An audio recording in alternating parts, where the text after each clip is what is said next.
Well, the first story goes to the new revelations that have emerged about the involvement of foreign-backed insurgents in the deadly poison gas attack in Syria. Our Belgian teacher freed by insurgents 2 days ago says he and his Italian companion overheard their captors talking about the chemical attack.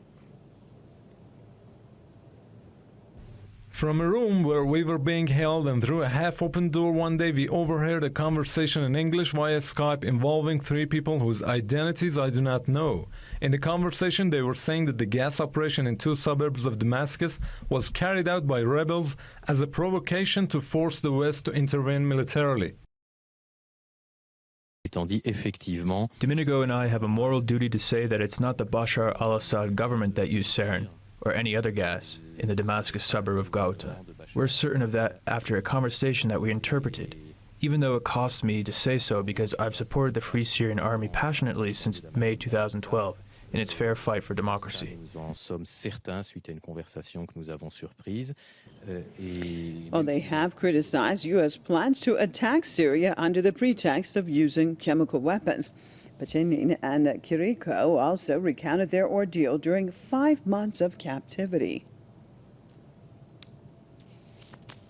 These have been very tough months.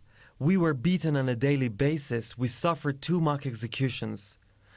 I was sold out by the Free Syrian Army, the group that began the revolution and believed in a Syrian society free of the interreligious dictatorship. I am extremely surprised that the United States could think about intervening, knowing very well how the Syrian revolution has become international jihadism, in other words, Al-Qaeda.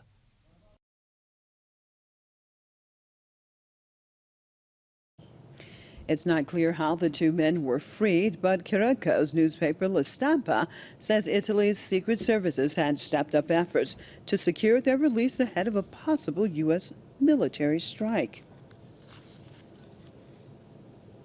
Let's switch over to Berkeley, California, joined by author and political commentator Mr. Ralph Showman. Mr. Showman, a pleasure to have you with us as always. What do you make of this latest revelation? It seems a further forward that the Obama administration want to take this attack, that there seems to be obstacles along the way. What do you make of this latest revelation from the Belgian teacher and his Italian companion?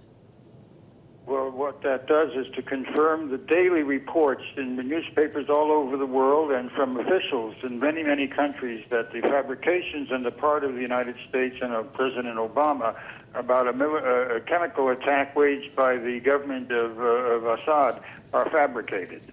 In fact, even in today's newspapers, the reports from various key congressmen who attended classified hearings and intelligence hearings have gone public to say that they are totally without any credibility or accuracy. Congressman Justin Amash, what I heard in the Obama administration makes me even more skeptical of the president's case for attacking.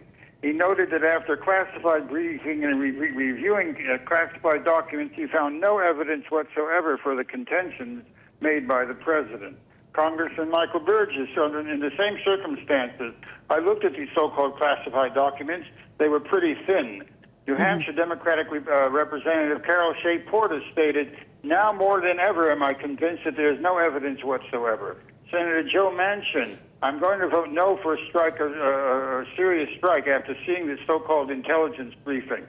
Report after report, Congressman Alan Grayson in the New York Times. The documentary record regarding an attack in Syria consists of 2 papers, an unclassified summary and a 12-page classified summary. No more impressive than a 4-page public press release. Well, Mr. Showman, let me jump in here. There is no evidentiary Mr. basis. Showman, let me just jump in here because we're limited in time. So what does it mean? We see that there are a lot of Congress people that also are against the United States attacking Syria. Will it be enough to stop that attack from taking place in your perspective? Well, actually, right now, the administration is in a tremendous defensive posture, not only because report after report. Let me cite one particular report going back to March in the Israeli daily publication Haaretz. Jihadists, not Assad, is behind chemical attacks in Syria. This is an article by Anshel Pfeffer on the first page of Haaretz dating back to March. Intelligence reports show that jihadists among the Syria rebels have carried out these attacks.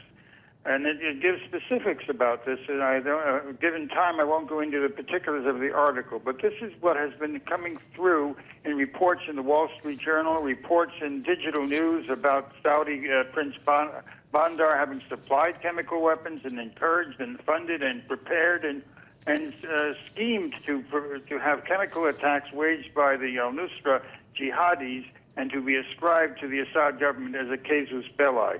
That's the truth, that's the reality, that's the real nature of the evidence. And under these circumstances, the Congress people are confronted by the fact that 60% of the American public reject the claims by the administration, oppose any military attack, and the Congress people are being overwhelmed by not only phone calls and communications, but at public meetings, the widespread hostility on the part of the American public to one more war based on lies and U.S. imperial propaganda. Under these circumstances, the call in the United Nations by Russian President Putin for the chemical weapons to be put under international control puts the Obama administration in a very difficult position. Quite honestly, what should be put under international control is the United States aggression and the use of the United States of intelligence services to provide chemical weapons to the mercenaries who are fighting in Syria and then attempting to use this as a casus belli. That's the real crime, and that's what should be brought under not only international attack, but brought before the justice of the World Court. Thank you so much for being with us out of Berkeley, California, author and political commentator, Mr. Ralph Showman.